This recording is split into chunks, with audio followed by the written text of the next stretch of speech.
전략 포인트 짚어보는 시간입니다. 먼저 선물 시장부터 살펴보겠습니다.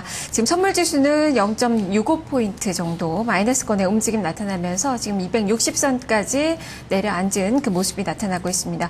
외국인 투자가들의 지금 선물 시장에서의 매도 물량이 출회가 되고 있다는 점 계속적으로 좀 나타나고 있는데요. 점검해 보도록 하죠. 유진투자선물 김대영 연구원과 함께합니다. 연구원님 안녕하세요. 네, 안녕하세요. 네, 오늘 계속적으로 좀 밀리는 그 모습이 장 초반에 나타나고 있는데요. 추가적으로 밑을 봐야 되는 건지 현재 체크 포인트들 짚어주시죠. 일단 미국의 5월 ISM 제조업 지수가 55.4포인트로 4월 대비 0.5포인트 상승하고 4월 건설 수출이 전월 대비 0.2% 증가하는 등 미국 경제 회복 추세가 지속되고 있는 점은 좀 지수의 긍정적인 부분입니다. 그렇지만 미국 경제 회복 강도 자체는 기대했던 것보다 좀 약한 수준이고요. 외국인의 현선물 수급 역시 좀 대체로 부정적일 것으로 예상됨에 따라서 오늘 지수는 대체로 약보권에서 머무면서 상승 탄력을 좀 약화시키는 형태로 보시면 될 것 같습니다. 외국인은 전일 530계약 순매도했는데요. 일단 미결제 약정이 2000계약 정도 감소함에 따라서 중기 세력의 전매도가 출회된 것으로 보입니다. 이들 세력의 경우에는 매수 여력보다 매도 여력이 크기 때문에 매수 시 매수 강도보다 매도 시 매도 강도가 강할 수 있습니다. 따라서 기본적으로는 외국인의 선물 매도에 대비하는 것이 바람직해 보이고요. 특히 중국 증시 개장 이후에 초단기 세력의 신규 거래가 유입될 수 있다는 점은 그 일종 외국인의 수급 변동성을 증가시킬 수 있다는 점에서 주의하셔야 될 부분으로 판단됩니다. 네. 자, 그러면 수급적인 측면을 좀 점검을 해봐야 될 텐데, 일단 외국인 투자가들도 4일 연속에 매도 물량이 지금 출회가 되고 있고, 프로그램 쪽 상황도 좋지가 않습니다.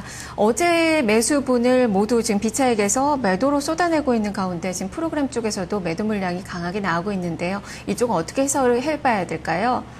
일단 기본적으로는 그 월말 유가와 MSCI 지수 리밸런싱에 따른 외국인의 프로그램 비차익 매도는 일단은 일단화가 된 것으로 보입니다. 따라서 펀더멘털 측면에서 유입되어 온 그 외국인의 비차익 매수에 대한 기대는 그대로 유지가 될 수 있을 것으로 판단을 하고 있습니다. 하지만 어제까지 전매도로 지속했던 외국인의 선물 매도가 추가적으로 출회되고 그리고 6월 만기를 앞둔 비공수 차익 포지션 청산이 오늘 오전과 같이 좀 빠르게 진행될 수 있다는 측면에서는 좀 주의를 하셔야 되고요. 특히 그 초단기 세력 외국인 선물 초단기 세력의 신규 매도까지 중첩되는 경우에는 비차익 매도 폭이 좀 현재 수준보다 확대될 수 있기 때문에 오늘 프로그램 거래에는 매도 우위가 좀 더 진행될 수 있다는 점에 주목을 하시면 될 것으로 보입니다. 네, 그렇다면 지수는 어느 정도까지 지금 260선 지지도 좀 어려운 건지 움직일 수 있는 레인지와 더불어서 좀 포지션 전략도 세워주시죠. 네, 뉴욕 증시 상승에도 불구하고 외국인의 현선물 수급 악화로 지수가 좀 하락 압력을 크게 받고 있는 상황인데요.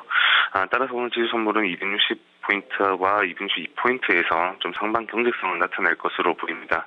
이에 따라서 투자자들 입장에서는 좀 보수적인 접근을 통해서 위험 관리에 나서는 것이 좀 바람직해 보이고요.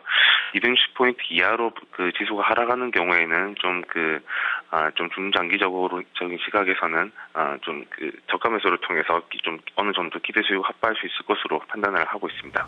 네, 알겠습니다. 말씀 잘 들었습니다. 네, 감사합니다. 네, 추가적으로 좀 더 밀린다면 지금 현재는 한 21선의 지지를 받고 있는 그 모습인데요. 260선 이하에서는 그래도 좀 담아보는 게 좋겠다라는 그 의견이네요. 요즘 투자 선물 김대영 연구원과 함께했습니다.